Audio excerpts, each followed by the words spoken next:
Hare Krishna, all devotees, and welcome to this online session on Bhagavad Gita. So today, this is the week when we just celebrated Gaur Purnima festival, the appearance day of Lord Chaitanya Mahaprabhu. So we thought we'll also discuss one beautiful pastime from Chaitanya Charitamrita, Chaitanya Leela of deliverance of Sarvabhauma Bhattacharya. We'll find out more about that. We'll try and discuss the pastime, entire pastime, and also try and see what we can learn out of it and how what Chaitanya Mahaprabhu did and how he did and what all we can learn out of this beautiful pastime.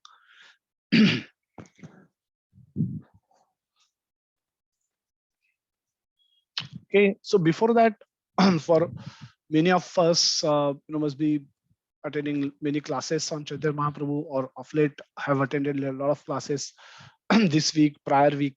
It was all we are all trying to create a build up for this ultimate festival of Chaitanya Mahaprabhu's birthday, Gaur Purnima, and but any for anyone who has missed those sessions, we'll just do a quick brief introduction to Lord Chaitanya, because many people I personally didn't knew about Lord Chaitanya Mahaprabhu and his glory, and didn't know that he is Krishna himself come in the mood or taken the form and mood of Srimati Radharani, and appeared for various reasons. One of the reason is to taste the nectar of Krishna himself, how he otherwise can find out that why his devotees get so much pleasure by worshipping him, why Radharani gets so much pleasure by worshipping, what is in it that is so nectarian that attracts somebody like Radharani. So so Mahaprabhu, Lord Krishna decided to appear himself personally, and he's taken the golden complexion that is of Radharani's complexion, and also the mood where he or he's always his mood, he's become a devotee. He is going to act like a devotee and show all of us how to become a devotee. In the Sarvadharman Parityajya Mam Ekam Sharanam Raja, the Bhagavad Gita was spoken, and that surrender was demanded. Surrender was not so surrender, unless surrender people surrender, Krishna says they have he's maintained the choice to surrender or not to surrender with people. So it was never and he was waiting for people to surrender, and nobody would surrender as the Kali Yuga progressed. So what was the way out? He wanted people to surrender, but he has also given a choice to people not to surrender. Now in this case, if people were to be, and this is the world, material world is that arena where that choice can actually be exercised, because if you are giving a choice, you should also give a place where that actually choice can be exercised. Otherwise there is practically no choice. So people were not exercising their choice, and were not surrendering to Krishna, not wholeheartedly surrendering to Krishna with a desire to go back to Krishna. That was missing. So what was happening as Kali Yuga progressed, the sense gratification increased manifold, and then people people became forgetful of Krishna. So this has to be revived. The bhakti culture has to be revived, and who else can do it better than Krishna himself? And hence Krishna decided to appear as Radharani.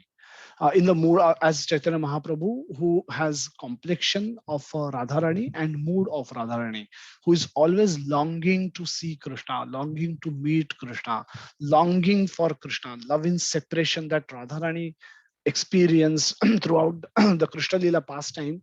Chaitanya Mahaprabhu came with the same mood, and that is what he was exhibiting in the entire Chaitanya Lila.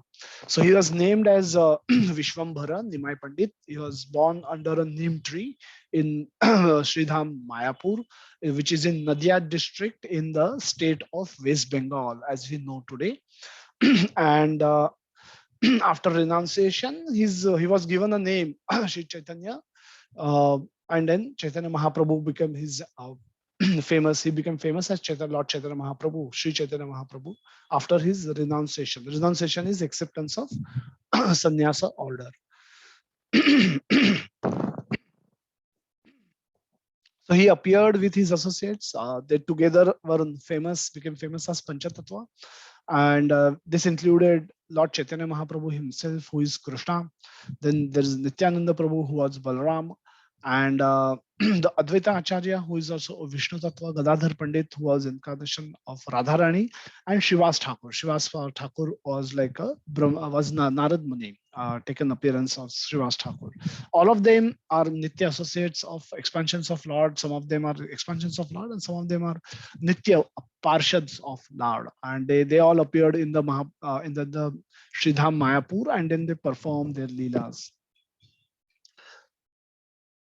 As so the entire Chaitanya Charitamrita is divided or bifurcated in the three broad sections. One is called Adi Lila, which covers the first 24 years of his life. It starts with reason for his appearance, Lord Chaitanya Mahaprabhu's appearance, and then his appearance, and then the Bal Lila, and up to the point where he come to take sannyas in Katwa. Madhya Lila is his after taking sannyas, 6 years of his life that are covered in the Madhya Lila. Now this is very prominent from the point of view of preaching, where Chaitanya Mahaprabhu was actively engaged in preaching. He went around 6 years he spent in South India.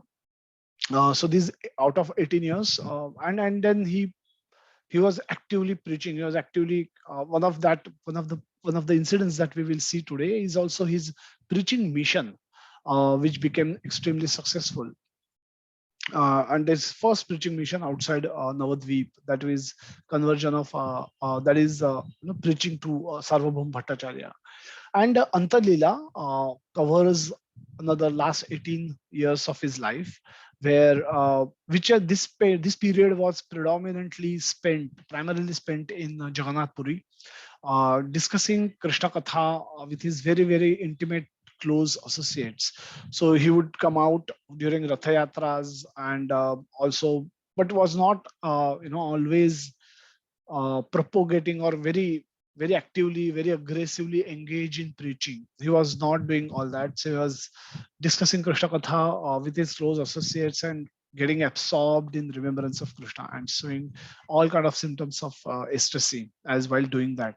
So last 18 years was spent in Puri. The mid 18 years were spent traveling, preaching, visiting South India, visiting North India, West India, and then coming back to Jagannath Puri. So a very aggressive preaching that was done in this period. And the first 24 years, where he predominantly stayed at Mayapur, and then the initial pastimes took place in first 24 years of his life. The marriage, the Bal Leelas, and all those pastimes happened in the first 24 years. So we'll look at the verse of the sixth chapter, the first verse, which kind of summarizes this. The chapter is known as deliverance of Sarvabhauma Bhattacharya, the sixth chapter of Madhya Lila. And the first verse is a Sanskrit verse, which Krishnadas Kaviraj Goswami describes the whole nectar of the entire chapter in this one verse, where he says that I offer my respectful obeisances unto Lord Gaurachandra, the Supreme Personality of Godhead, who converted the hard-hearted Sarvabhauma Bhattacharya, the reservoir of all bad logic, into a great devotee. So this is in nutshell what this whole chapter is all about. Kutarka, kutarka is bad logic. Tarka is logic, and kutarka is bad logic. And karka ashayam. Kutarka, he was expert. So Sarvabhauma Bhattacharya. So if Chaitanya Mahaprabhu personally wants to deliver anybody, now we can understand that person cannot be ordinary. While Chaitanya Mahaprabhu also gave Krishna Bhakti, love of Godhead, to everybody and anybody without discrimination, while traveling to South India, where people would just see him and become pure devotees, and all that was great discount of mercy. That was unlimited mercy that Krishna, uh, Chaitanya Mahaprabhu was distributing on the South India tour. But all that happened later. At this stage, he picked up Sarvabhauma Bhattacharya, and for because of his high position that in the society that he had at that time. We'll talk about that little later. So bhakti requires a soft heart, and Sarvabhauma Bhattacharya, who was a Mayavadi, uh, he was not only a follower of Mayavada philosophy, but he was a propagator of Mayavada philosophy also. So one is accepting Mayavad philosophy as the way to go back to God, and then second is who is actively preaching Mayavad philosophy to others, converting the Vaishnavas into Mayavada, Mayavadi philosophers, by teaching them Mayavada philosophy, by giving logic to explain to that as well. And so all this was done by Sarvabhauma. So Sarvabhauma Bhattacharya was a great known scholar of Mayavada philosophy, and therefore Chaitanya Mahaprabhu decided to preach to him initially, very beginning of his preaching mission. Before coming to before taking sannyas, before Navadvip, we've had Chaitanya Mahaprabhu has had two big conquests or two big victories. Chaitanya Mahaprabhu had experienced, had, and that is one is of Chankazi, where he ordered that nobody should chant Harinam, and he sent his guards everywhere to make sure that people he broke, mridunga. He would break, their guards would come and break mridungas if they see people taking harinam. Chaitanya Mahaprabhu had just initiated the congregational chanting of sankirtan movement. He had initiated, and he would that was still closed door. Initially it was closed door, but it was spreading, and eventually it started spreading in the Navadvip, other villages also. Initially, it started from the house of Srivas Pandit, where only his close associates would gather and they would do Harinam for the whole night. And but eventually, it started spreading across Navadvip, and then everywhere people were relishing taking Harinam Sankirtan, doing Harinam Sankirtan, singing and singing and dancing on the in the while chanting the name of Hari. Hare Krishna Mahamantra was chanted everywhere, and people were dancing and singing, doing that. And the guards started, Chankazi issued orders to stop devotees from doing that. And the devotees then, so the guards would come, they would break the mridungas, they would harass the devotees, arrest the devotees at times, and all kind of atrocities were going on. And then Chaitanya Mahaprabhu decided to take this movement head on, and then he asked everybody to assemble. The entire Navadvip population assembled, and then they march towards Chandkazi's palace in Mayapur. And it was night time. They all had lit uh, they all had lit the lamps, the mashals in their hand. They were carrying and they were chanting and they were singing. And Chaitanya Mahaprabhu was leading this entire procession. This whole procession came to Chandkazi's palace. Then Chaitanya Mahaprabhu entered. He was obviously scared. The guards couldn't do much. And Chaitanya Mahaprabhu entered the palace, and then they had a long conversation about why Harinam should not be stopped. And then finally Chankazi agreed, and then he surrenders to Lord Chaitanya. So this was, and then the Harinam continued in the Navadvip, in the region as before, with more enthusiasm, more love, more more devotion. And so this was one big victory of Lord Chaitanya. The second big conquest that Lord Chaitanya has had was deliverance of the two brothers, the two Brahmanical brothers, Jaghai and Madhai. And so how merciful Chaitanya Mahaprabhu is, these two brothers are the proof that Chaitanya Mahaprabhu can deliver anybody and everybody. Now Lord Nityananda Prabhu is here. We see him stopping from from killing these two brothers using Sudarshan Chakra. He said, "This is not what we came here for. If this is what has to be done, then everyone has to be killed. Then what's the purpose? It makes out doesn't make sense. So don't do it, please, oh Lord, and please give them Krishna Prem instead of punishing them." they've hurt me, that's all right. But and then Chaitanya Mahaprabhu listens to Lord Nityananda, and then he forgives them, and with the condition that they should stop indulging into all sinful activities from then moment onwards. And both brothers, the see the forms of Lord Chaitanya and his Sudarshan and everything, and then they surrenders, and then they become Vaishnavas, pure devotees of Lord. So this is this is when considered quoted as an example of how merciful Lord was. And if they can convert Jodhai and Madhai also, so so have hope. We can have hope, and we can hope that we also get converted like this. We can also become eligible to receive Lord's mercy like this. So this but however all this was happening, Lord started Lord wanted to begin this movement on a big way, on a bigger scale.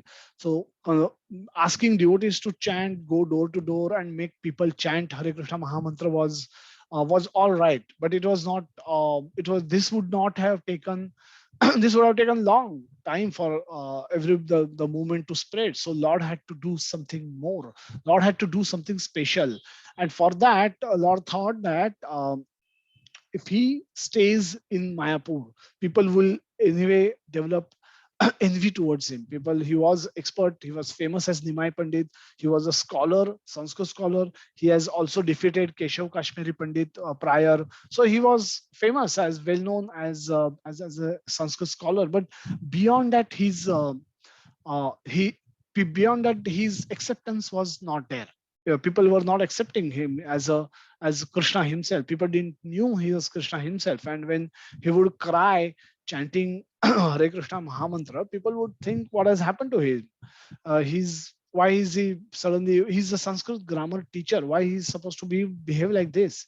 His behavior was uh, not in synchronization what he was famous for. He was famous for being a Sanskrit scholar and a grahastha and a brahmana in the Navadvip, a scholarly brahmana in Navadvip.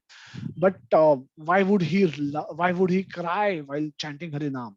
So that was unacceptable, unusual for the people in Navadvip. So people would started offending him directly and indirectly, and that they started creating bigger misfortune for themselves. And hence Chaitanya Mahaprabhu decided that he has to accept sannyas, so that because sannyasis at that time were accepted, respected. So sannyas, once you see a sannyasi, you will obviously pay obeisances. Whenever you will see somebody wearing a saffron cloth, naturally there should be a tendency to pay obeisances immediately, instantly.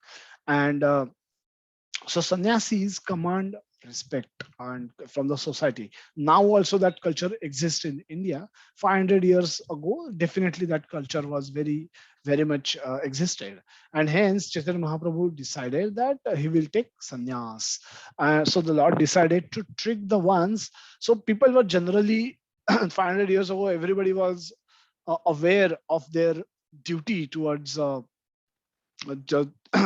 dharma. They knew that there is a moksha, and they have to, while they were all they were all busy in their materialistic life, but they knew the existence of chatur dharma as a moksha as well as a purushartha. Dharma artha kama moksha, one of the purushartha is moksha. That awareness was there, but still the tendency to enjoy material life existed and predominated at that time. So what did Lord decided? Lord decided to trick the ones who were evading his mercy by taking the vow of renunciation. So a renunciation vow will help him get respect from get those people to respect him as well, who are otherwise non-desirous of giving up material sense enjoyment. And therefore by their own accord, it will take multiple lifetime for them to realize that this is useless endeavor and they should become devotee of Lord and go back to Lord. So to accelerate that process for those devotees who are trying to evade his mercy, Krishna said, "Let me take." Mahaprabhu says, "Let me take sannyasa order," and then thereby, they will be forced to respect me, and then they will be forced to listen to me. That's how he left for Katwa, where he met Keshav Bharati and accepted sannyasa order, and he was given a name Krishna Chaitanya. That's what we chant in the Panchatattva mantra as well. So, as a result of this play, Lord attracted the attention and gained the respect of those who had been inimical to him. So that's how the ocean of then he drew them.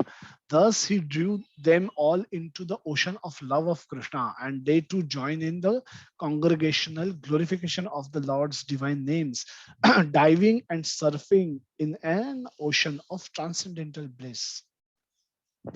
Then came this pastime, a beautiful pastime of Dandavanga. We visited this river while last December when we visited Jagannath Puri. We visited this exact place where this pastime took place, and where Lord Nityananda, Chaitanya Mahaprabhu went into the river for taking bath. From there, he proceeded to take darshan of Shiva, Lord Shiva. Nearby there was a Shiva temple, so he went there to take darshan. And in between, Nityananda Prabhu was given charge of this danda, and he broke this danda into three pieces and threw it into the river. And all the other devotees were astonished to see what Nityananda Prabhu is doing, but they couldn't say anything. When while Lord forgot about this, he took darshan. Then they were on their way to Jagannath Puri. So Lord wanted to walking. Lord eventually arrived at a place called Atranala. And arriving there, then he suddenly came to his external consciousness. And then he spoke to Nityananda Prabhu that, where is my danda? Please return my danda.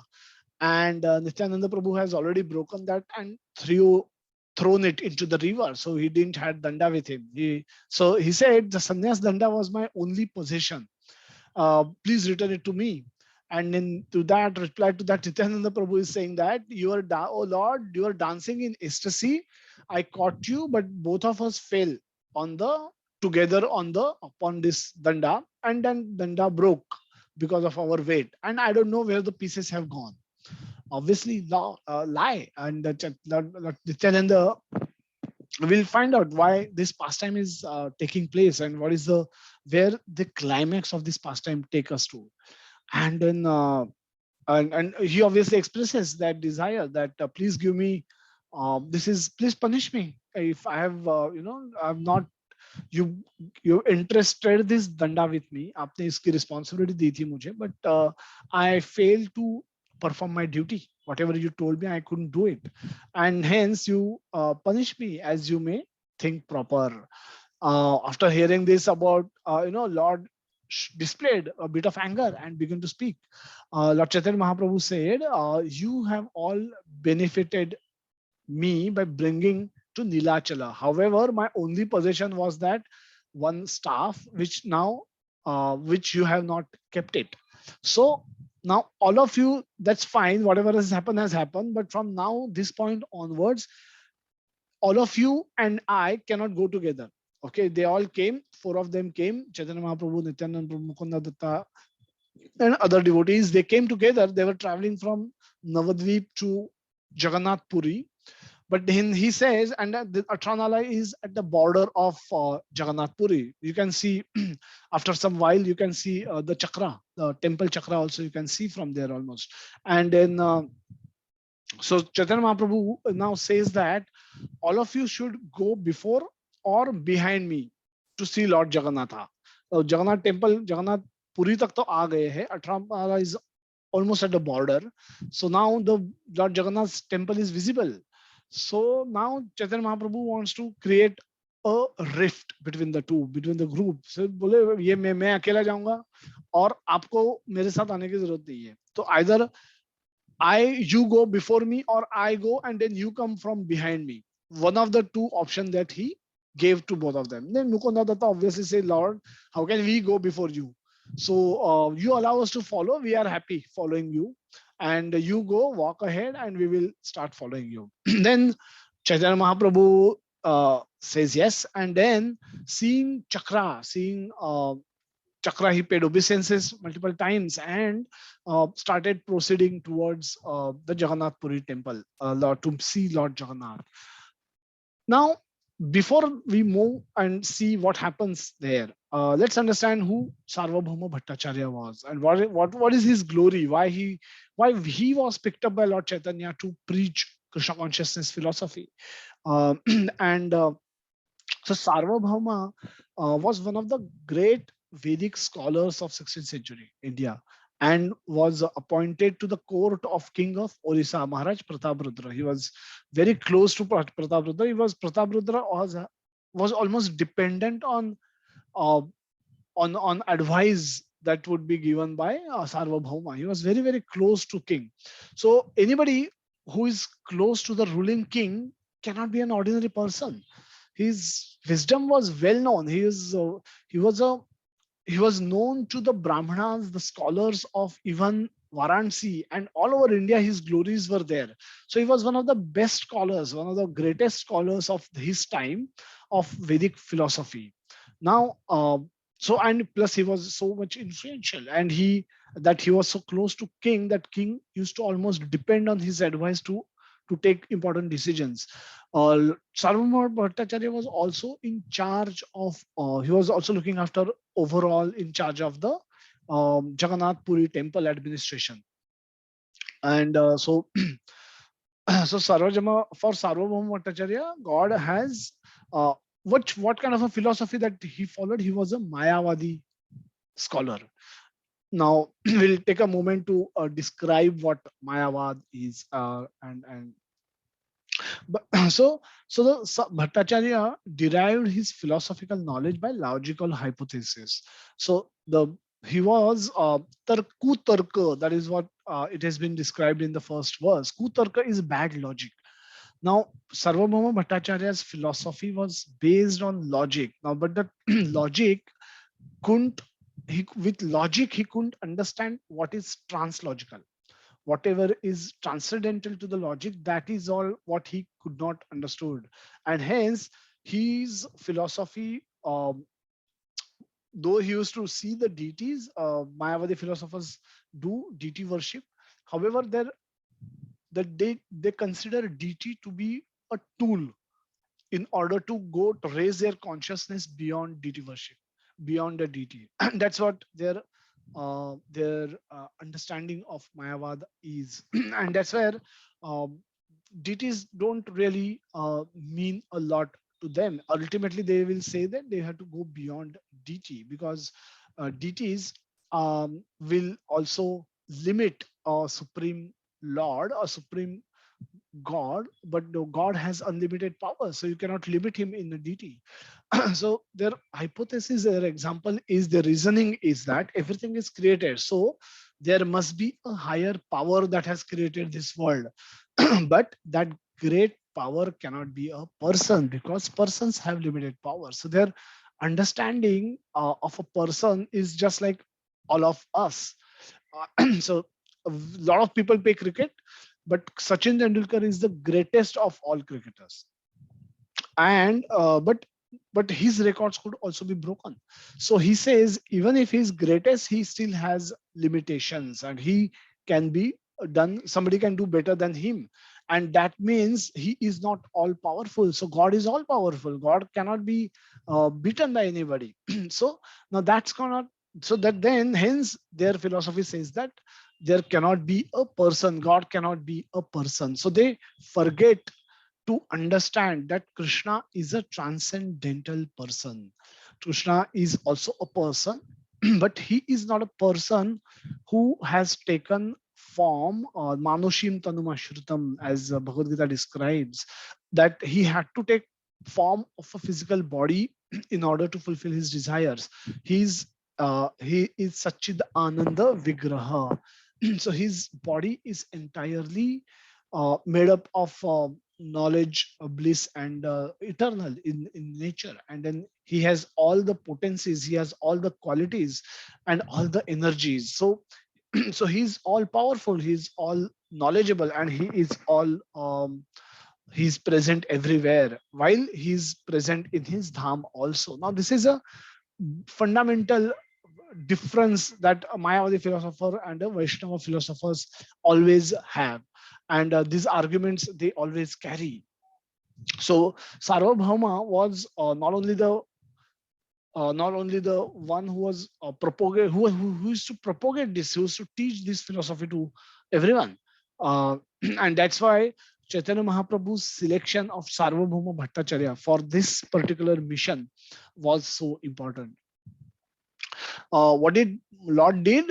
Lord went and in order he was in a hurry to see uh, Lord Jagannath, and hence he was so overwhelmed when he saw Lord Jagannath. He went alone. He rushed ahead everywhere, and he rushed towards the Jagannath temple. And then he entered the temple. He saw the deities of Lord Jagannath. He saw Jagannath, and he was so much overwhelmed with love of God that he fainted to the floor.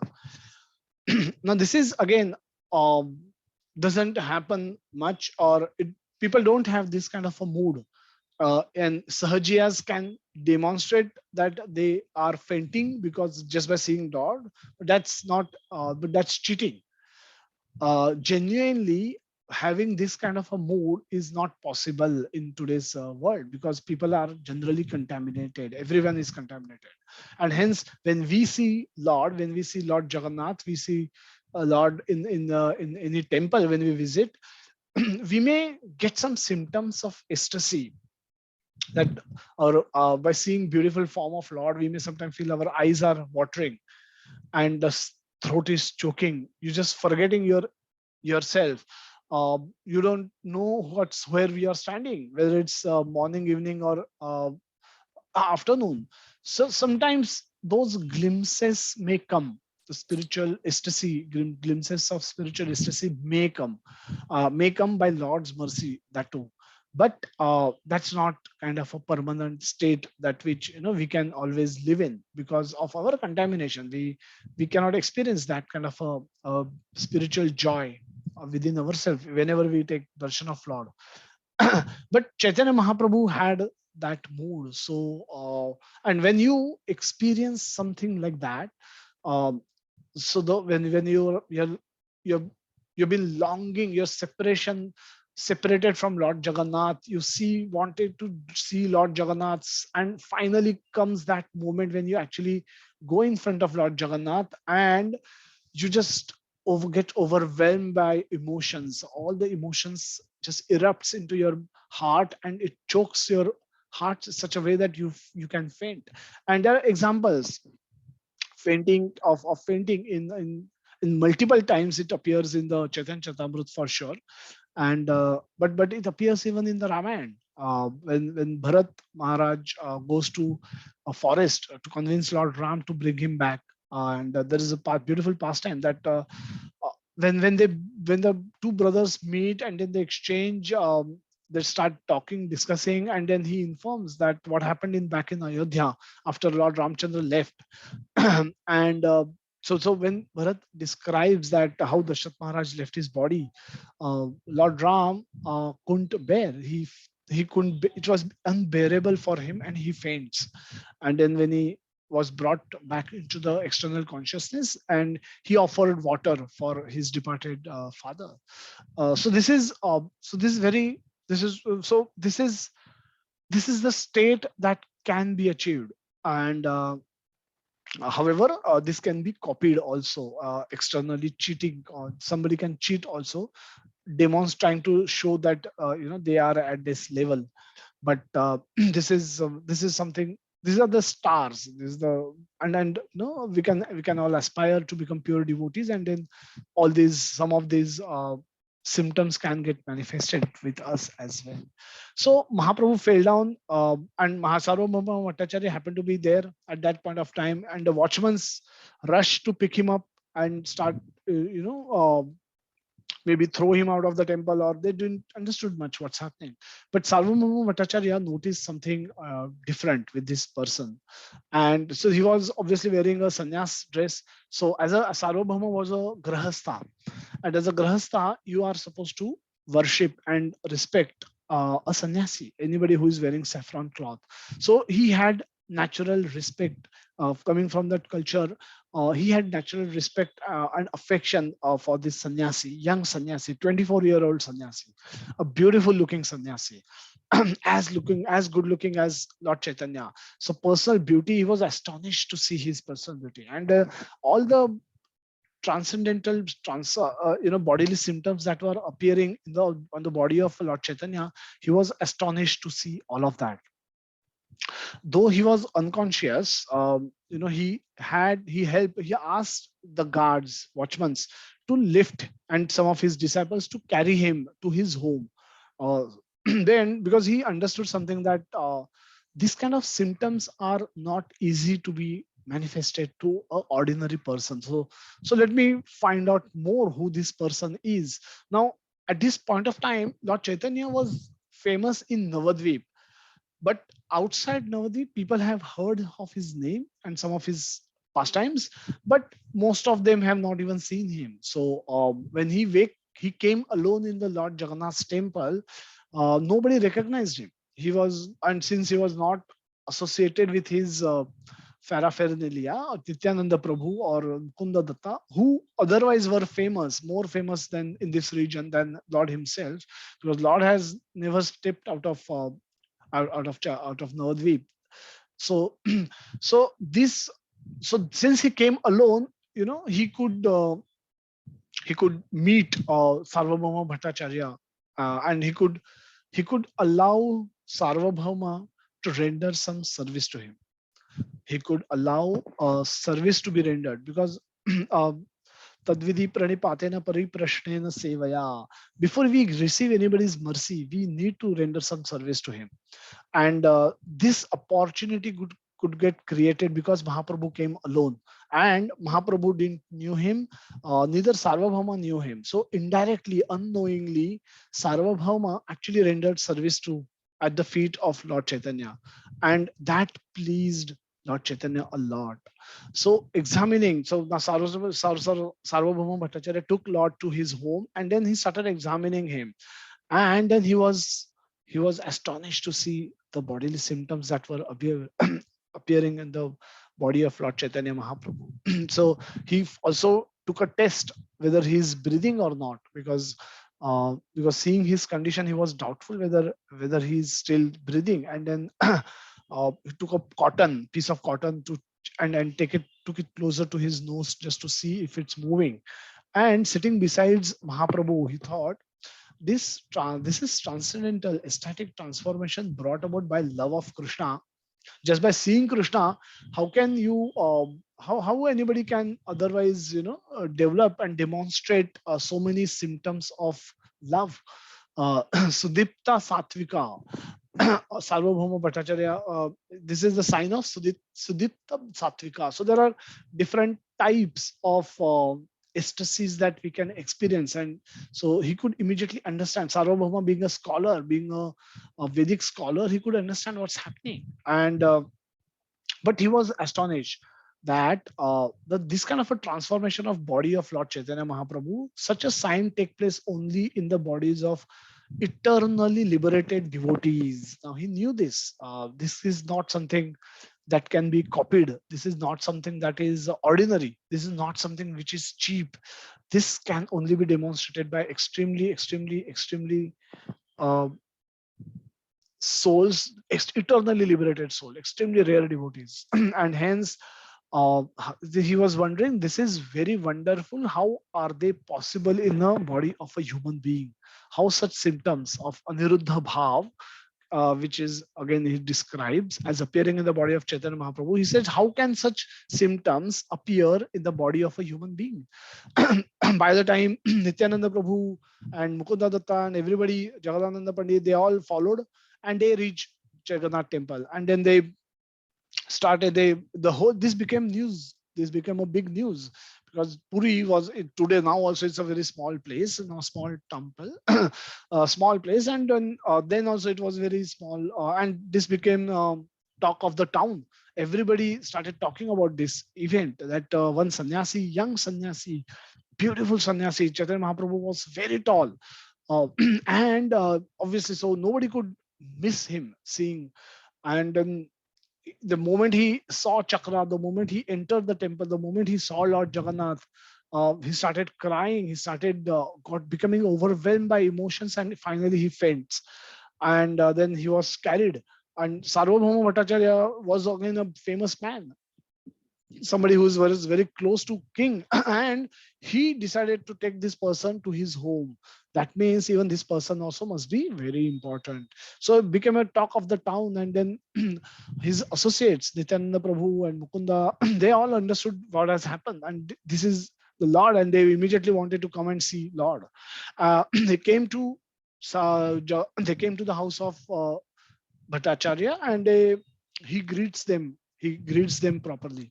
And then uh, yeah, yeah, these are the points which we covered, that Mahaprabhu says. uh, so he greets them properly, and then they chant Harinam, and then Lord comes to his external consciousness. So Lord Chaitanya, they started having conversation after that. So Mahaprabhu was again known in the region of Puri, but he came alone uh, to meet, so that he could meet in person alone to Sarvabhauma Bhattacharya. He didn't wanted his associates to be with him at the time when when he meets Bhattacharya for the first time. He wanted that meeting to be personal, person to person meeting, because he had a mission. He had intention of converting Bhattacharya into a Vaishnava. He wanted to give his mercy to Bhattacharya. But to give mercy, somebody should be ready to receive mercy, and that transformation has to first happen before anybody can be given mercy. So this is what Lord is now going to do.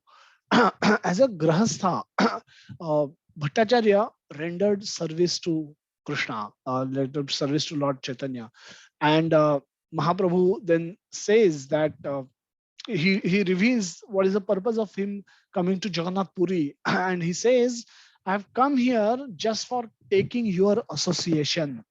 You are such a. I am a young sannyasi."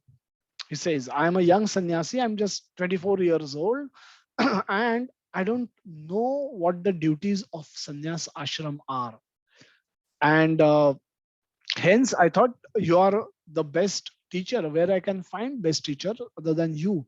So I have come here to take your association." A Mayavadi, a Vaishnava, Lord himself saying that to a Mayavadi philosopher, that I've come here to take your association. That's very that's very astonishing, because now this is not true, because Lord has spoken a lie practically here. So how should we understand what is when, what is true and what is false, and when it should be spoken, what should be spoken when, and how it can be understood that it is not offensive. So there is an intent when we speak. There is an intent when we speak. There is a content of our speech, and there is a consequence of our speech. So the intent, when Mahaprabhu is this is obviously wrong, that he never came to take association of Bhattacharya. In fact, he wanted to give association of Bhattacharya. So he's speaking, his intention is to give association, but he's speaking that he wants to take association. And consequence क्या होता है? Consequence ये होता है कि Sarvabhauma Bhattacharya agrees to associate with Lord and eventually listen to Lord and gets converted into pure devotee. That's the consequence. So as long as the consequence is that we are bringing people closer to Krishna, even a white lie spoken is acceptable, and this is what Chaitanya Mahaprabhu is showing here by his personal example. Should we do it when we try and speak about Krishna consciousness with others? depends. You should do it only under the guidance of pure devotees under whom you are practicing sadhana. But this is what Krishna did. This is what Lord Chaitanya did. So then there was a conversation. The Lord left, and then there was a conversation which took place between Gopinath Acharya and the uh, and Sarvabhauma Bhattacharya and his disciples. So where he start inquiring about his purvashram. Purvashram means tell me more about Lord. ये कहाँ से है? ये कौन है? ये why? Who is he? Let me find out more about him. And that's how they started inquiring. So he started telling about Lord Chaitanya that he comes from Mayavada, and incidentally, even Sarvabhauma Bhattacharya also came from Navadvip. So they had the same background. So the moment Sarvabhauma heard that Lord Chaitanya is from Navadvip, he becomes very pleased. Oh yeah, जैसे हम we are in cities, when you see somebody come from your village, when you hear that, oh, you're also from the same place where I belong to, obviously there's instant connection that gets established, and that connection is so crucial before conversion happens. Without connection, no conversion, no change of heart can happen ever. So this is how the connection started establishing. So there is a personally, Lord has been extremely humble and respectful to to to Sarvabhauma Bhattacharya. But now, why during discussions, also the other links are coming out now, which is what is pleasing to Sarvabhauma. He's coming closer to Lord Chaitanya, hearing all this. Then in another conversation, he learned that Jagannath, he's son of Jagannath Mishra.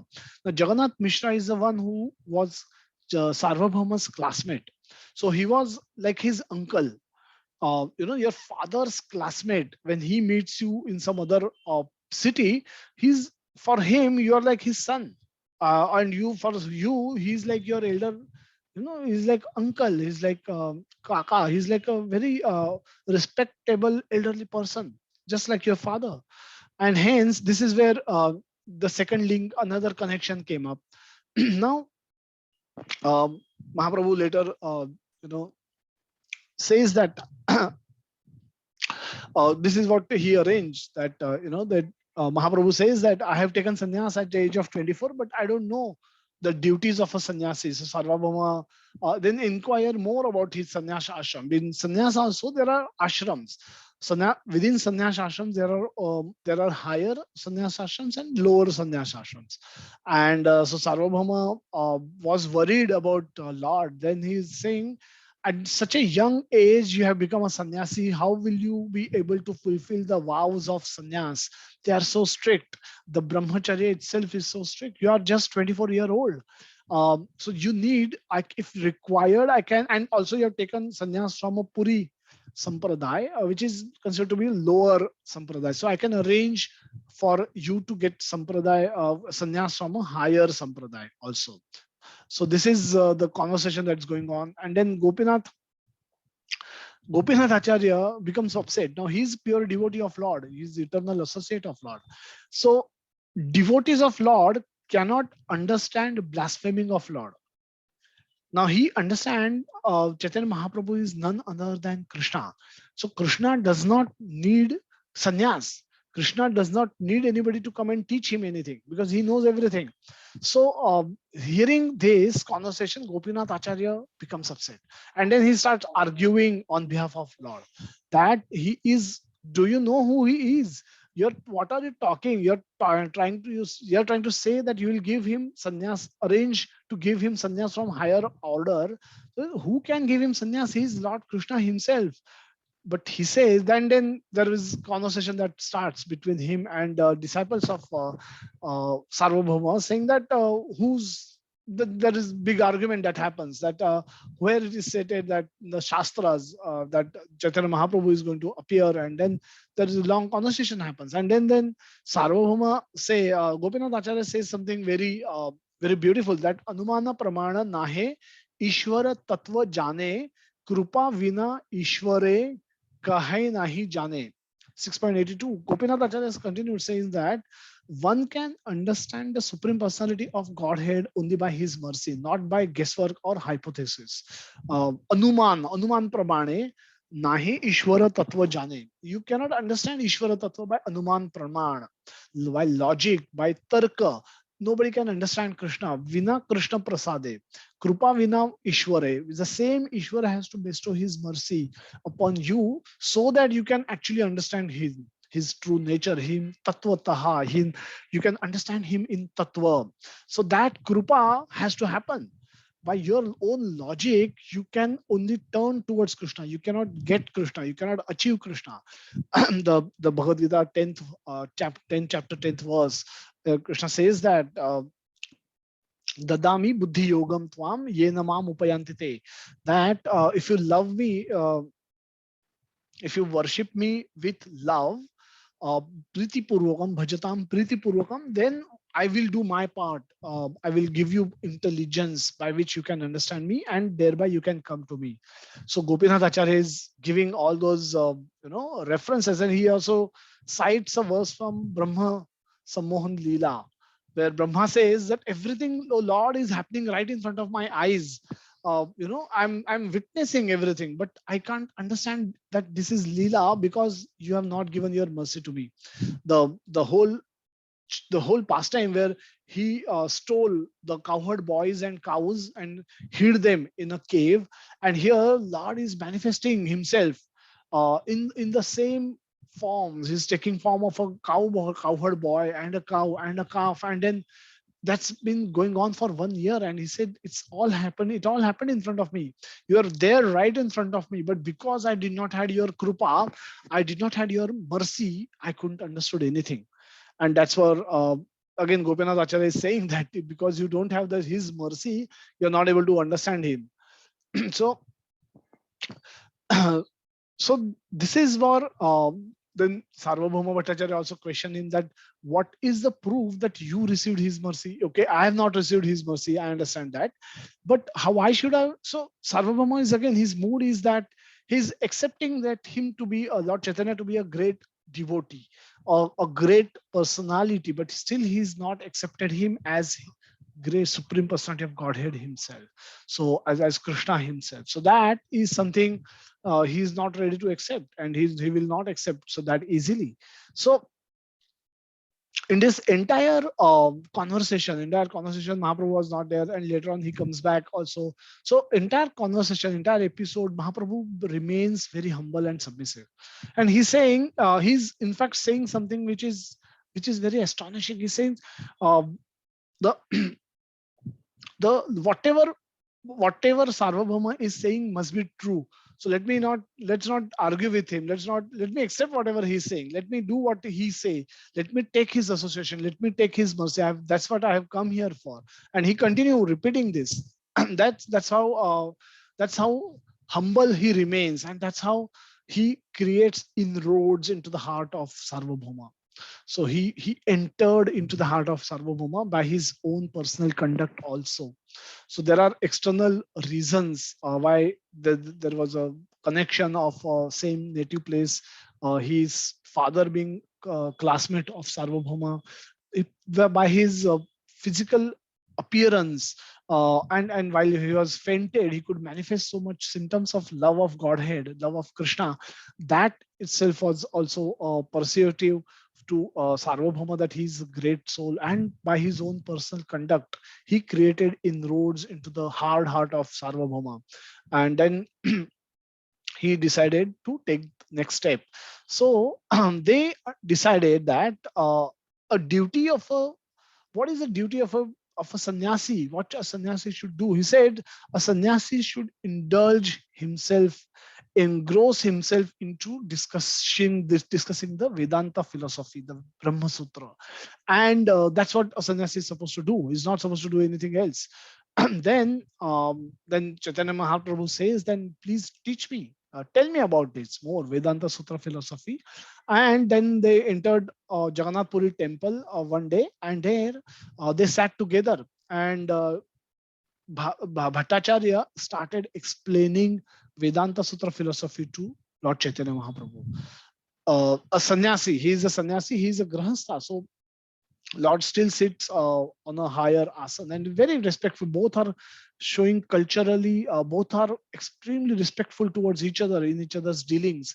And so Bhattacharya also, because he was in a grahastha ashram and a sannyasa ashram is a higher ashram, he's actually serving Lord. He's paying his obeisances to Lord. He's washing Lord's feet. So he's rendering proper service to Lord as a grahastha is supposed to do.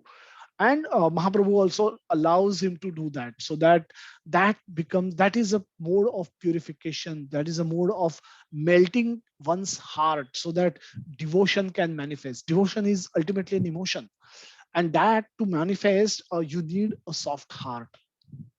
So that's what Mahaprabhu allowed all that service to be rendered to him by Bhattacharya. Now, when this discussion started about the Vedanta Sutra philosophy, Bhattacharya used the Shankara Bhashya. Prabhupada mentions in the purport that this is the Bhashya which rejects the supreme personality of Godhead being a person. That absolute truth, that Param Satya is so great that it cannot be limited to one form alone. That's how it starts and that's how it begins.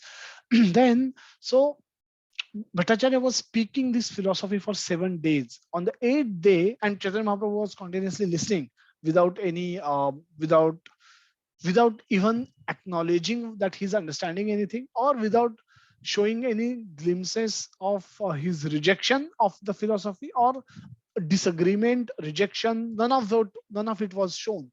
So he kept listening, kept listening, kept listening, and then on the eighth day, Bhattacharya realized that he's not responded to him for last so many days, and he's been speaking. So obviously he became concerned that are you really understanding? Then that's why whenever questions are asked, we love to hear answers, because then we know that there is engagement. There's a two-way engagement. In the physical class, this is easy. In the remote class, this kind of a class, virtual class, this becomes difficult. But hence, we try and engage, continue to engage with the audience, so that not to lose them, because the virtual medium is difficult to hear continuously. Engage in that hearing for long hour can be a challenge. So here Mahaprabhu responds that after being questioned on the eighth day, now Mahaprabhu starts speaking. Now he says that I can understand the meaning of each sutra very clearly, but your explanations have simply agitated my mind. The meaning of aphorism in the Vedanta Sutra contained clear purports in themselves, but other purports you presented simply covered the meaning of the sutra like a cloud covering the sun. So, what is happening here? Uh, Now, the initial soft positioning of Chaitanya Mahaprabhu in front of Sarvabhauma Bhattacharya is now going to get reversed. Now he's going to preach. Now has come a time where by his previous behavior, he has created conducive environment in the heart of Sarvabhauma Bhattacharya, that now if he speak correct philosophy, he would listen. And that's where and he waited patiently for that moment to come. He was not rushing into preaching of Sarvabhauma Bhattacharya. So he waited patiently. How patiently? 7 days he listened non-stop. How many of us can listen, even one day non-stop? It's very difficult. So 7 days he heard Bhattacharya's philosophy without any protest, without any objection, without any disagreement or agreement, either ways. So Mahaprabhu goes on further to explain that for each sutra, the direct meaning must be accepted without interpretation. However, you simply abandon the direct meaning and process with your imaginative interpretation. Beautiful verse, 6.134 verse. So sarvadharman prityaja mam ekam sharanam raja. When this verse says that mam ekam, Krishna says, surrender to me alone. Mayavadi interpretation can say that surrender to the unborn within Krishna. Don't surrender to Krishna, surrender, try and surrender to the unborn within Krishna. Now, Krishna is speaking in his personal reference and he says, I am that unborn. I am that unborn. I am a person. That is also what he has been repeatedly saying in Bhagavad Gita. But a Mayavada philosopher will superimpose his own purpose on the speech of Lord Krishna, and therefore they become offenders of Lord Krishna. Therefore, all their endeavors become wasteful. In the their all their conquests become wasteful. All their endeavors are lost, and they fall down eventually, unless they become devotee by the mercy of devotee. So Mahaprabhu further says that actually the supreme absolute truth is a person, the supreme personality of Godhead, full with all opulences. You are trying to explain him as impersonal and formless. Now that is offensive. Lord heard Sarvabhauma for 7 days and was very humble and submissive in his conduct since they met him. So that's what helped him establish that connection, and that's what is important whenever we are sharing Krishna consciousness with anyone. And that's what should already also happen with us when we are trying to uh, when we are trying to when we are new in the Krishna consciousness. This is how this is how the process work in the Krishna consciousness. So it's a process whereby change of heart happens. It's not only change of brain. It's not only the case where people lack information. I gave information, thereby people became devotee. Yes, people can become favorable to Krishna consciousness by hearing, by their own intelligence, but they need kripa from Krishna himself to become for their heart to change, and then they become pure devotee. And that kripa can be accessed through practicing sadhana bhakti of hearing and chanting continuously, in a submissive mood, in a mood where we pray to Krishna, in a begging mood, like we heard yesterday in the Shikshashtakam class. Ainanda tanuja kinkiram patita mama vishame bhavam budho krupaya tava pada pankajastita dhuli sadrasham vichintaya. That, oh Lord Krishna, you are a son of Nanda Maharaj, and I am such a fallen person. Patita mama vishame bhavam budho. Vishame is a desires, and Ambudo is the ocean of desire. Having fallen myself into the ocean of desire, oh Lord, you are such a great and I am such a fallen. Now please pick me up, please lift me from material consciousness to spiritual consciousness. And all this is possible only with your mercy, Mahaprabhu. So this is the mercy. There's a change of heart has to happen, and for that to happen, uh, we have to work on each individual. There is a work that happens on each individual soul. It in a class like this, the information can be shared, but the change of heart happens when there is an engagement on a one-on-one level. The change of heart cannot happen through this kind of a public discourse, because the devotees need to share their heart, and the preachers also need to remove things which are stopping that devotee from accepting Krishna as the supreme personality of Godhead and practicing sadhana bhakti wholeheartedly. So unless this happens, the change of heart cannot happen. And the heart doesn't change, then what remains in the heart? If Krishna is not there, the desires to enjoy the material world remains, and belief remain that this world is meant for my enjoyment. I am supposed to use my current body is for gaining happiness, and this world is going to give me those enjoyments, and I need to work hard for that to earn. If I have to work extremely hard to get those my share of enjoyments. And so this is when is there in our heart, Krishna cannot appear here, because your heart is filled with Maya. This is what it is untrue. And but when we believe untrue to be true, we say we are in Maya. then Krishna, wherever there is a Maya, wherever there is darkness, Krishna cannot be there. Now Krishna cannot come here. It's not that Krishna cannot come here. It's not. It's that Krishna. We don't want Krishna to come here because we can try and enjoy Maya's facility. But the day we desire for Krishna's to appear in our heart, then onwards Krishna can manifest. Krishna can manifest to the extent of our intensity of desire. Is our desire is very intense, and Krishna can manifest next moment, and we can become Krishna pure devotee the next moment. But our intensity is less. In proportion to our intensity, he reciprocate. But because this is again why he has given, because he has given us our own free will, we can have zero intensity towards him. We may say we don't need Krishna, and we can. Krishna is accepting that reality as well, though he's not liking it, but he's respecting that choice of ours. So Sarvabhauma had enough reason for to listen to Mahaprabhu's explanation with open heart. And when he heard those explanations, he was convinced. He was convinced about the logic, and he was convinced about the words of Mahaprabhu. And after converting his heart, he accepted Mahaprabhu's explanations as the final ultimate truth.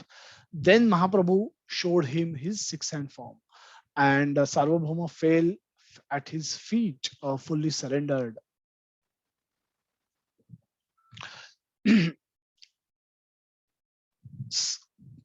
Okay, let's summarize, and then we can have some questions about this beautiful pastime.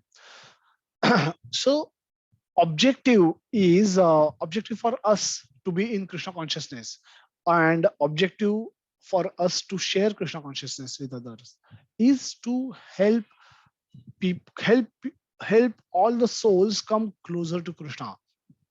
That's the objective why for which um, Krishna consciousness is preach it's spread to others.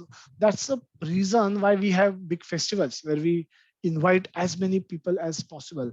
This is the reason why we have big distribution drive, whereby we can give the same knowledge to each and every hand, each and every person, so that whenever possible, whenever and wherever that person need desire for Krishna, the Krishna consciousness facility is available to him. So objective is to bring everyone closer to Krishna. Objective for us also should be to go closer to Krishna. The whole paraphernalia, the whole knowledge that we learn from Bhagavad Gita, Srimad Bhagavatam, or Chaitanya Charitamrita, all the pastimes that we hear whenever we attend any classes, the objective is to develop a desire to go to Krishna, desire to go closer to Krishna. And as long as that desire exists, we can make progress towards Krishna. If that desire doesn't exist, then Krishna sitting in our heart also cannot do anything for us. He cannot forcibly convert us into a Vaishnava, into becoming a Vaishnava, because he has given us our own choice. Yatha ichha tatha kuru. When Krishna says that, he actually means it. That and Bhagavad Gita says that 18.63rd verse, Krishna says Yatha ichha tatha kuru. So as you desire, so you do, O Arjuna. So there also he's not he's giving knowledge, he's showing example, and he's giving facility where this knowledge can be applied, but he's not forcing souls to make choices. um, so so so this is where this is how the preaching should be. This is how the preaching should be, that we share Krishna with everyone. This is where, but our objective is to give Krishna to everyone, to have people create a desire to achieve Krishna at least, so that they can work on coming closer to Krishna. Unless you have a desire to go anywhere, you will not take steps to go there. So that is a primary foundational thing that need to be achieved when we preach. When we preach like this, when we preach in one-on-one discussions, when we preach in temples, or when we do book distribution, or we invite people for festivals, objective should be to give people a glimpse of Krishna consciousness, to give people a glimpse of spiritual happiness, and thereby give them a desire to come closer to Krishna. That what is Krishna's bliss. So give them a snapshot of that, give them a trailer of that, so that then they will have a desire to see the whole movie. That's the whole objective. So Mahaprabhu targeted Sarvabhauma because he was topmost scholar and a propagator of impersonalism. So imagine if once Sarvabhauma Bhattacharya became a Vaishnava, that also became a news. Everyone knew about Sarvabhauma being an impersonalist, and the moment he became devotee of Lord Chaitanya, a Vaishnava, a pure Vaishnava, and a committed Vaishnava, then that itself became a talk of town. And then hearing him becoming Vaishnava, lot of people became favorable for Vaishnavism, and that's how the preaching is done when you have limited resources.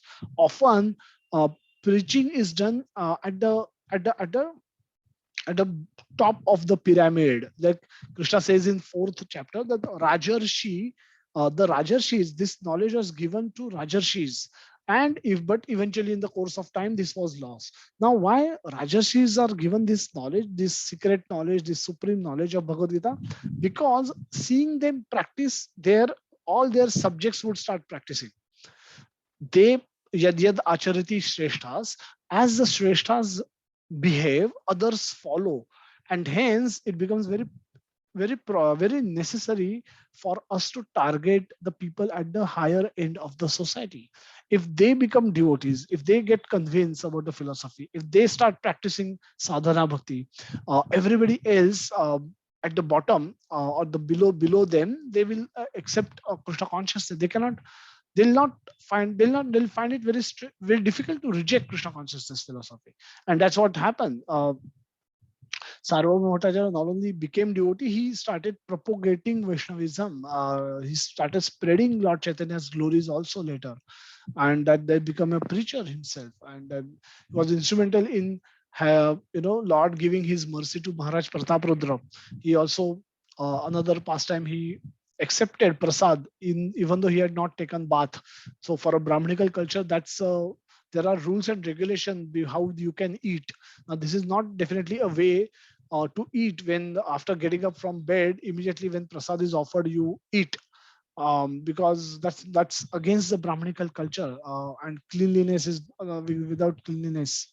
So Bhattacharya became pure Vaishnava, pure devotee, and that was the reason why he was targeted, because he was such a great, well-known scholar.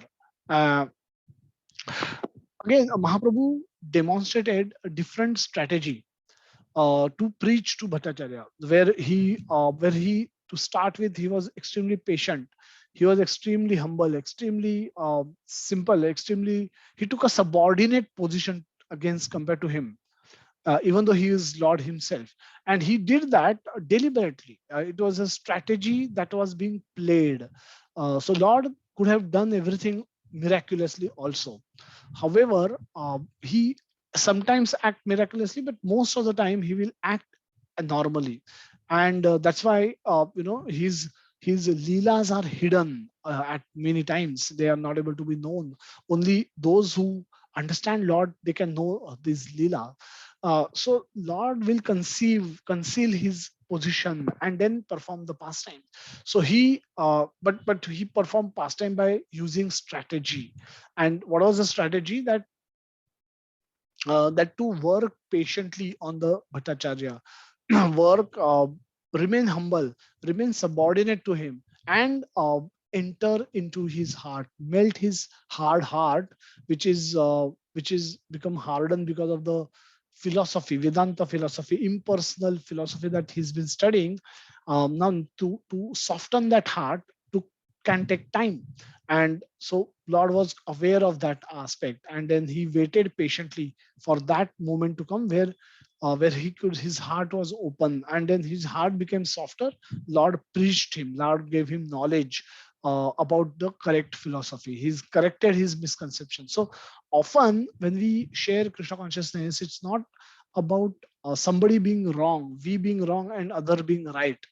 If we get caught up in this debate that others are wrong and I am right, how others are wrong and how we are right, they this will make those people extremely defensive in their approach. They will not.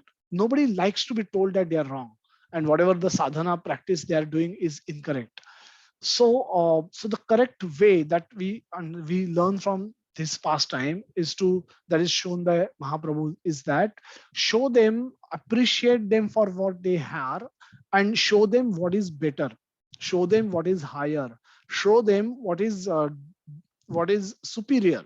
And when we see that, when they accept it, now the moment you tell them that they are wrong, then they try to tell you how you are wrong, and then that gets into an argument and goes nowhere. The such person, it's very difficult for such person to come and remain in devotion.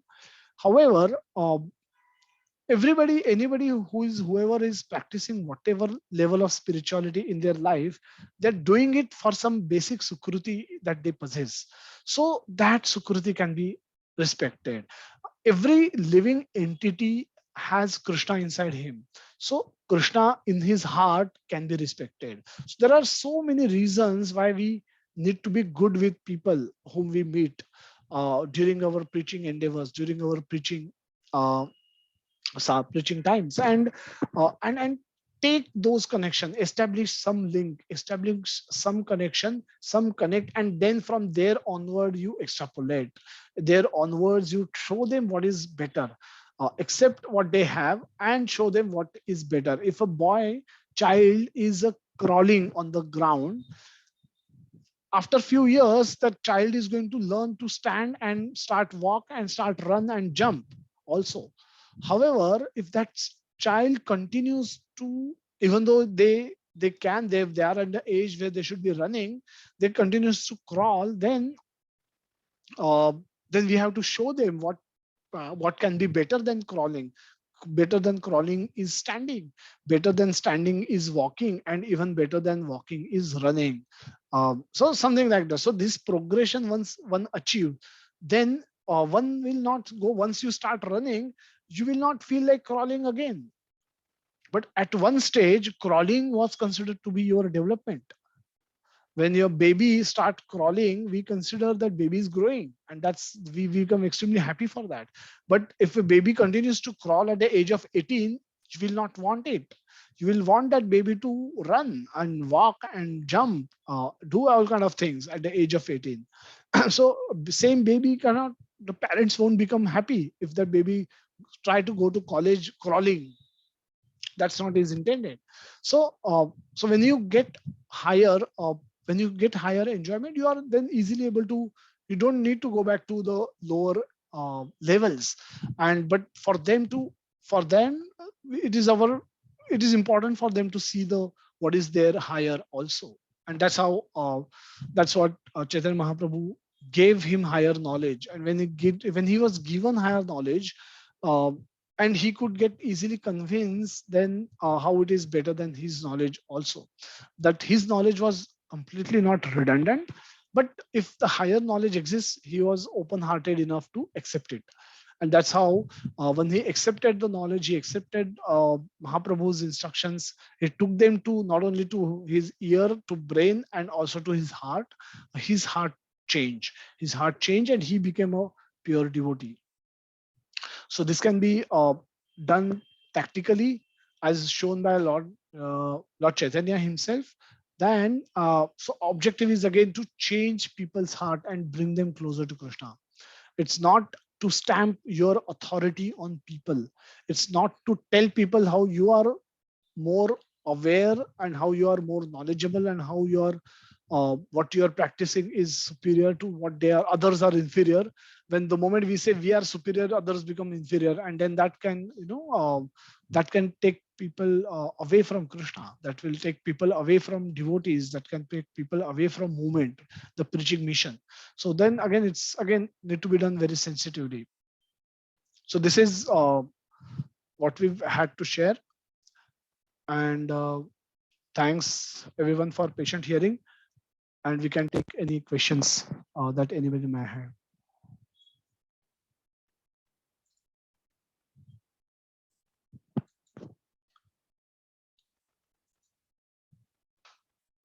Hare Krishna, Prabhuji, Dandavat Pranam. Hare Krishna, Dandavat Pranam, Prabhu. Yeah, so Prabhuji, again you reminded us of our Jagannath Puri Yatra, and we could visualize that Sarvabhauma Bhattacharya's and Chaitanya Mahaprabhu's discussion as it was explained by His Grace Sitaram Prabhu and His Grace Atul Krishna. And you, in very much elaborate manner, you just told us how to mix, how to interact with which kind of people and how not to interact with which kind of people. So that is also an increment to knowledge only. So thank you very much. You are just a source of nectar for us for on every Sunday, on every week. So I wish Krishna to let you remain the source of inspiration and nectar for us for years, year after years, till our life is here on this planet. Thank you very much for being the source of inspiration and thank you so much, Prabhuji. Yeah, Prabhuji. Thank you you very for much. all your kind words. Hare Krishna. Chandravan Prabhu, yes, you have a question. Hare Krishna, Prabhuji. Hare Krishna, Dandavat Pranam. Prabhuji, I mean, like, as I understand, Chaitanya Mahaprabhu was aware of his complete personality, that he was God and everything. So he did what he did. Now, my question comes, like some Shaktiyavesh, like Parshuram, Ved Vyas, etc. Were they also aware of their complete potency, or they were not aware of their complete potency, what God can do? And a little addition to that is that when I look at Jagannath's Prabhu and Lord Venkateshwara is of Narayana and Jagannath is Krishna himself. But there, I don't see a pastime which they did on their own. Like say Krishna did what in Govardhan Parvat, or Krishna did what with the Gopikas, what Krishna did with the demons. So did Jagannath, I mean, in his form, because if we look at his form, there's a story behind it which you explained to us. But Jagannath as an entity, and Tirupati Balaji or Padmanabh Swami, did they do any pastimes in this earth? Yeah, so the first is the first part is your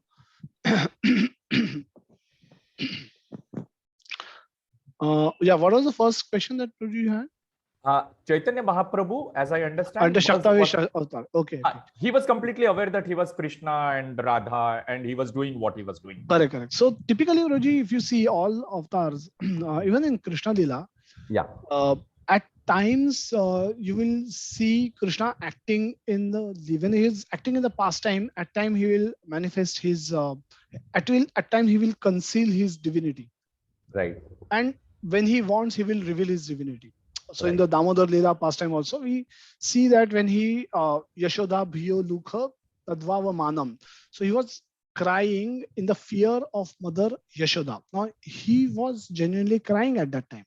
Right. Because if you what is his role? His role is he's playing his part to the perfection. Now he was acting in that part into the greatest perfection that anybody could have acted in such a way that so that time he was covered by Yoga Maya and he was forgetfulness. He became forgetfulness of his divinity, and that's why he saw mother running with a stick in her hand. He became fearful and started crying. Right. So there also the concealment of his divinity happens. Later, the same Lord was bound to the ukhal or the mortar. Then he remembers that Narad Muni has given curse to these two brothers, and I need to rescue them. I need to show my mercy to them. Now the same boy who was crying in the fear of mother, how could he remember Narad Muni? How could he said Narad Muni is my great devotee? I need to do something for him. And then he takes this mortar away. So he reveals his divinity and conceals his divinity as convenience, as per his will. Now that happens even in Krishna Lila. also in Gaur Lila. Not Right. always, he's not always fully remembering, because if you fully remember, if you become fully aware of your divinity, then reciprocation with devotees becomes challenge, and then you cannot uh, give you cannot give Vatsalya Ras to Mother Yashoda. You cannot show that you become hungry also, Right. because you will, as if you will have full awareness of your being God, you will never become hungry. Why will you become hungry? Why will you like to play? Because you are Atmaram. You are always satisfied. You don't need to do activities to get pleasure. So there, the reciprocation or the nectar, the rasa, gets disturbed, and that's why this concealment and intermittent concealment and intermittent revelation of divinity aspect of Krishna comes even in Krishna Lila, and same way it's in Gaur Lila. In other Shaktanesh avatars, these are also there is awareness, but again, though in the main Leela this could come and go, there also it doesn't. It's not a permanent. It's not 0-1 state that I'm aware of. I am being God or I am being part of God, and Shaktanesh avatars are meant for carrying out a specific duty, a specific task Right. that is been given additional they've been given additional responsibility. So to that extent their awareness comes and those tasks are executed, but beyond that they behave, they also carry out their life normally, not thinking that they are part of God, they are God themselves, or their potency, they've been empowered by God in that mood. So even Parshuram also, that similar kind of avatar was there, and there also he was not always 100% fully aware that he is God and he's part of his he's a avesh of God. About the second question, what was second question, Raji? Prabhuji, like Jagannath Prabhu Jagannath Prabhu, and okay, Tirupati their Balaji, pastimes. yeah, I have Yeah, not, gone through their pastimes ever like that. correct. So probably Jagannath ji has his own pastime. Now, Jagannath ji's form is a is a snapshot which was picture taken in Dwarka. Right. Now that is, we know that how, so he's a Krishna in Dwarka remembering Vrindavan. Okay. Okay. Now this mood also, and then when this form came in Jagannath Puri, the other paraphernalia also came. The Lakshmi ji arrived, then the Yashoda Maya has to arrive. So the the Gundicha temple is none other than is nothing but Vrindavan. So that's where Lord goes and stays there for a few days and then comes back, and all those pastimes happens there. In the similar way that kind of remind him of Vrindavan, give him remembrance of Vrindavan more, and that's how Gundicha temple is seen as. And so there are pastimes, but there are not Lord. It's not that Lord has appeared in a separate way than just like Krishna or Rama. So Yes. there's not elaborate pastimes. So the pastimes happens in the kshetra itself, and those eternally happens. So it's little mystical It's in little, Jagannath. yes. Jagannath Puri is little mystical. So all the pastimes are there itself. Those pastimes are meant for with happens within those vicinity itself. It's not that Lord Jagannath has taken birth in this form Yes. and then perform the land, and there are childhood pastimes, and then those it just doesn't happen that way.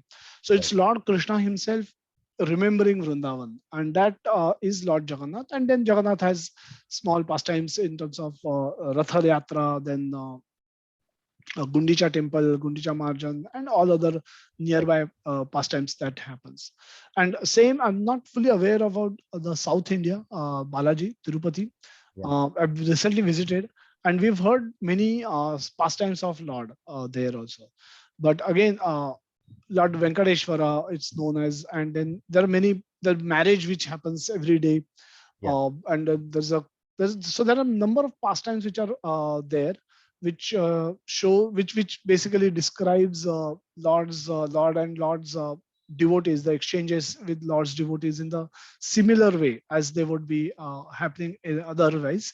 But it's not but it's a Vaikuntha. It's a Vaikuntha avatar. It's a Lord Vishnu himself. And again, in the extremely opulent way, they've been worshipped over there. But and there are local pastimes with the Alvars, with the Ramanujacharya himself personally. There are many pastimes, and so many other pastimes that so many people describes there over there. So those are kshetra pastimes. Those are associated with that kshetra, dham, and those are also with the local people. Those are documented. Many of those are filmed also, uh, and those are very nectarian pastime, extremely nectarian pastimes with Lord Venkateshwara also. Thank you so much, Prabhuji. Hare Krishna. Hare Krishna. Thanks so much. Let's see if we have any other questions. Hare Krishna, Prabhuji. Hare Krishna, Vinod Prabhu. Prabhuji, overall discourse was really enjoyable, and we really enjoying and getting into depth of the philosophy. One question which is coming to my mind is, like in all the discussion, when we talk about the bringing people to consciousness, associate, bringing in some form of association. Even there are some other believer try to change into the philosophy where it's not like heart immediately say you are wrong, and then saying that what is a new thing they can associate with, and then slowly they will develop a test of it, right? And even this Sarvabhauma Bhattacharya or other people we are talking about, who are non-atheists, we just try to convert them the society person in society with a higher position, so that they can influence the people, and then they come to this path.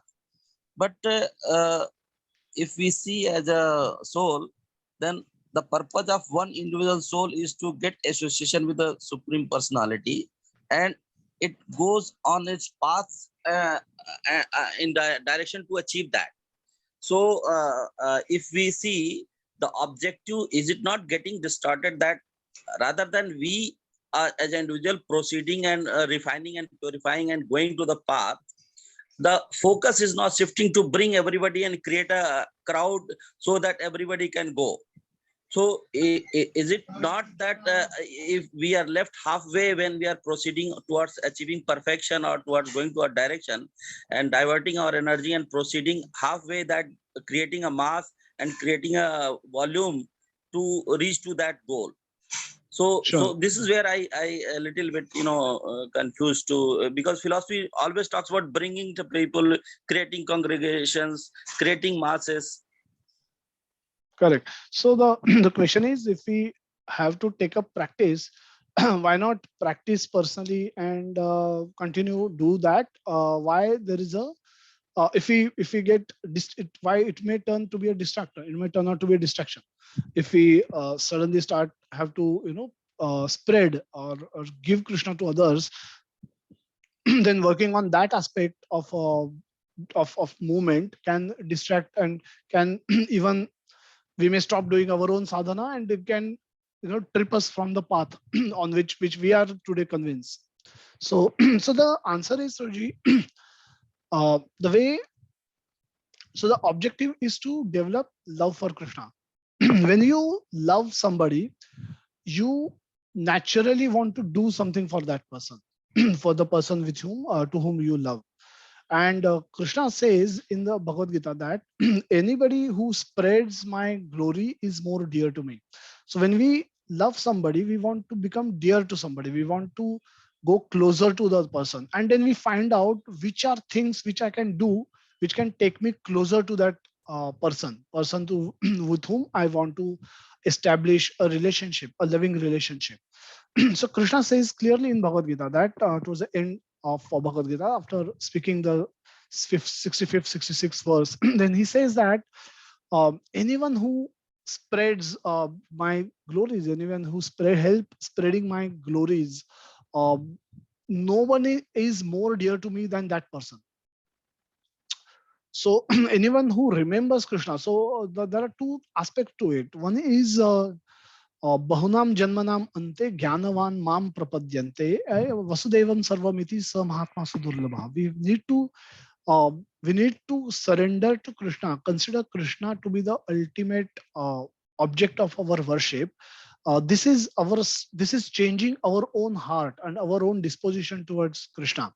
And with this, we have to do bhajatam priti purvakam. We have to start the sadhana bhakti, whereby we consciously now cultivate remembrance of Krishna. And for that to do, we take up Mam Anuspara Yudhyacha. We perform, while performing our precept duty also, we want to do a devotional service. We want to remember Krishna. Tesham satata yuktanam bhajatam priti purvakam. There also we cultivate deliberately remembrance of Krishna, and for that we do everything. Now this is our personal endeavor, and beyond this, Krishna says, when you preach it to, when you try and bring some other souls to Krishna, Krishna says, I become extremely more happy. Now this is what the whole philosophy takes us to, that that doing your part will also keep you on the path. But you if you help others, also help other people also come on the path, in the process, your faith increases and your progress speed up. In both ways it helps. So if you see Prabhupada has written purports to Bhagavad Gita and then Bhagavatam and Chaitanya Charitamrita.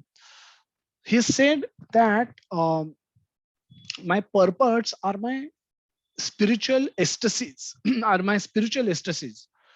Now, if you read Bhagavad Gita purports or Bhagavatam purports, most of them now ecstasy. Why ecstasy? One may think that they could be, the Prabhupada is a Nitya associate of Lord Krishna, so he knows about Lord Krishna and Vrindavan far more than all of us can imagine.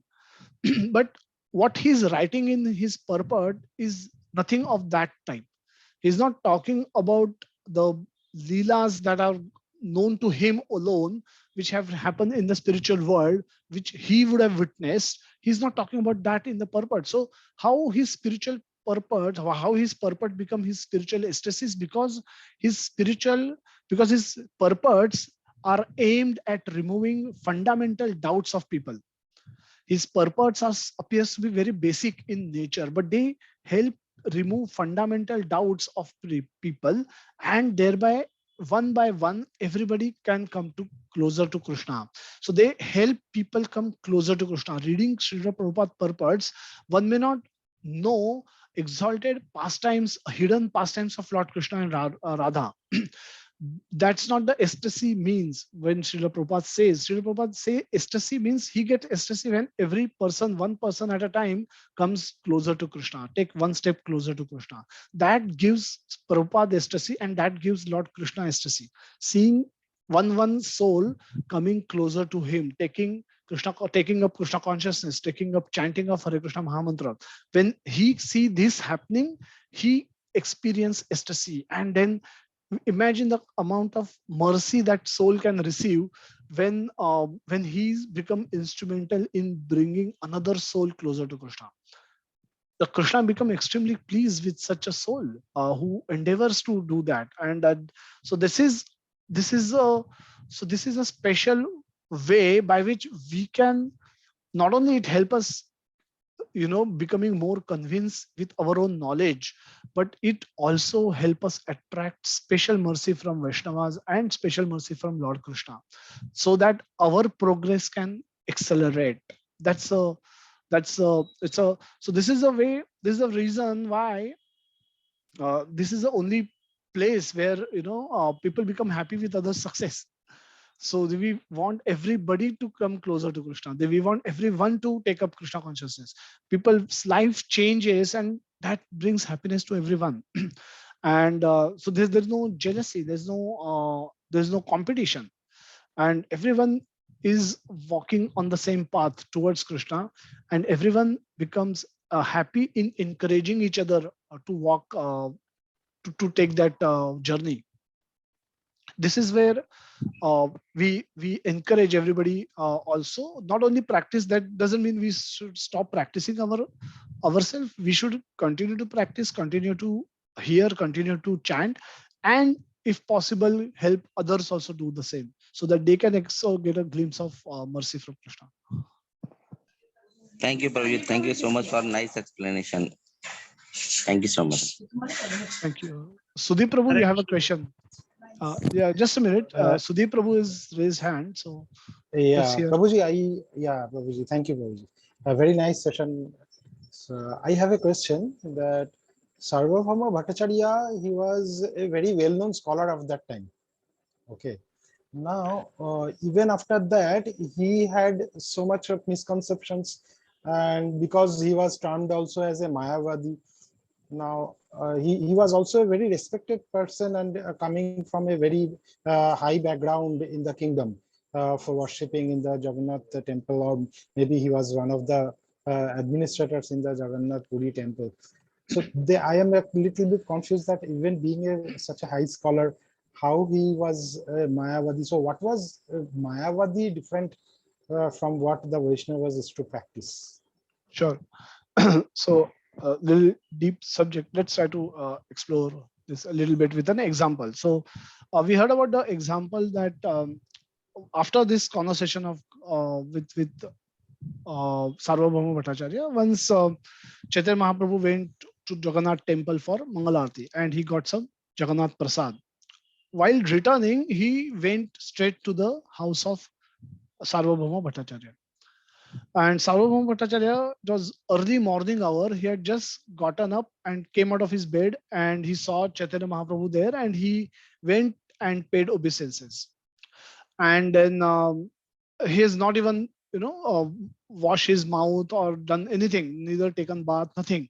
Just gotten up out of his bed, saw Mahaprabhu there, and immediately went out and paid obeisances to him. Chaitanya Mahaprabhu was carrying some prasad, for Mahaprasad with him from the temple, and he offered him take this prasad.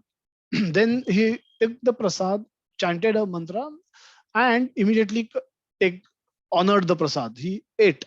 As soon as the prasad was given, he ate it. Now Mahaprabhu asked him, "Oh, Bhattacharya, you're a Brahmana, you're not even taken bath, you're not even wash your mouth. There are rules and regulations for eating. How can you eat like this? I've given you, but you should not have eaten. Why are you eating it?" And then he says that, "Oh Lord, prasad is a mercy from Lord, and you can't keep prasad waiting. So as soon as it is offered, we should eat prasad." That's the injunction of the Shastras. So a Mayavadi philosopher, what is his disposition? What is it? What is he saying? What is Bhattacharya saying here is that this prasad is a food article. It could be a could be a sweet or a salty item which is offered to Krishna, something to do with the food. Now, this food has, why is become prasad? It become prasad because it has potency from, it has a mercy coming from Krishna. It has, now Krishna is a source of mercy, is not a source of mercy for a Mayavadi philosopher. For a Mayavadi philosophers don't think that deity can give any mercy. They don't worship deity to get any mercy. For them, deity worship, which they may practice, is a tool to go beyond the deity worship, to take their consciousness, to elevate, because they say that we are in the material world, we need some object to concentrate our mind upon. We cannot, if there is nothing, we cannot concentrate on nothing. You say that there is nothing, you concentrate on that nothing, what will you concentrate on? So initially they say that you need a tool to focus your mind upon something. So let that be any deity. So that's why you see Mayavadi philosophers also, they have some deity worship, some form of deity worship, but they are not very particular about it, because they say that they don't consider the deity to be the source of mercy. Right, Now, Prabhuji. a deity, if God is not a person, then the God, all-powerful God, they're not also manifest as a deity. and neither any he can give mercy. Neither anything can come from the deity. So deity is just a statue. They said you needed some tool to concentrate your mind upon. Use deity, and then let it be any deity. Doesn't matter. How does it matter? As long as you think you are able to concentrate, and elevate your consciousness, any deity is fine. So this is a wrong philosophy. Right. Why this philosophy is wrong? Because they say you cannot limit deity. You cannot. God has unlimited power. God is omnipotent. He is unlimited power. How can you limit himself to a deity? God is everywhere. How can you say he's deity? God is every. So these aspects, they say that with using this, they say that the deities are temporary manifestation which you can use as a stopgap arrangement, till you realize that God has no form, God is unlimited, God is everywhere. Now God is everywhere. God can do anything, but God can also manifest himself as a deity. God can also be a person, can have emotions. God can, and our emotions come from him. Our qualities come from him. We cannot come from nothing. So these are the conceptions of Mayavada philosophy. And so there is an elaborate discussion actually that happened after this initial conversation, where Chaitanya Mahaprabhu gives many arguments. In this sixth chapter is a long chapter. Another 30-40 verses are there in Chaitanya Charitamrita in the sixth chapter towards the end, wherein Chaitanya Mahaprabhu refutes or give multiple examples from Shastra to tell Bhattacharya why personal manifestation is superior to the Brahman feature. So Brahman feature exists. However, there is a Paramatma feature also exists, which includes the qualities of Brahman and Paramatma. And then there is a Bhagavan feature, which is the third highest, which is the most superior feature, which includes the qualities of the Brahman, Paramatma, and plus more, which are missing in the previous two. So this is generally, broadly, or in brief, we can understand what Mayavada philosophy is. And so Chaitanya Mahaprabhu, wherever he went in those Madhya Leela, he argued with those Mayavada philosophers. In Varanasi also, there is a famous argument of Chaitanya Mahaprabhu with Prakashananda Saraswati. Now, Prakashananda Saraswati has also heard of Sarvabhauma Bhattacharya's conversion. So he was also very skeptical to debate with Mahaprabhu that time, because he knew that Sarvabhauma had debated with Mahaprabhu, and eventually, end of it, he became Vaishnava. And so he was also very skeptical, but he was also defeated. But we don't hear in the pastime later Chaitanya Charitamrita that he was practicing Vaishnavism. He got defeated, but we don't come to know whether fully he accepted Vaishnavism. Now, it's one thing you get defeated in an argument, but you don't immediately become accept and start practicing what is been with the philosophy of the other person. Which is what Sarvabhauma did. So Sarvabhauma's defeat was not a temporary defeat.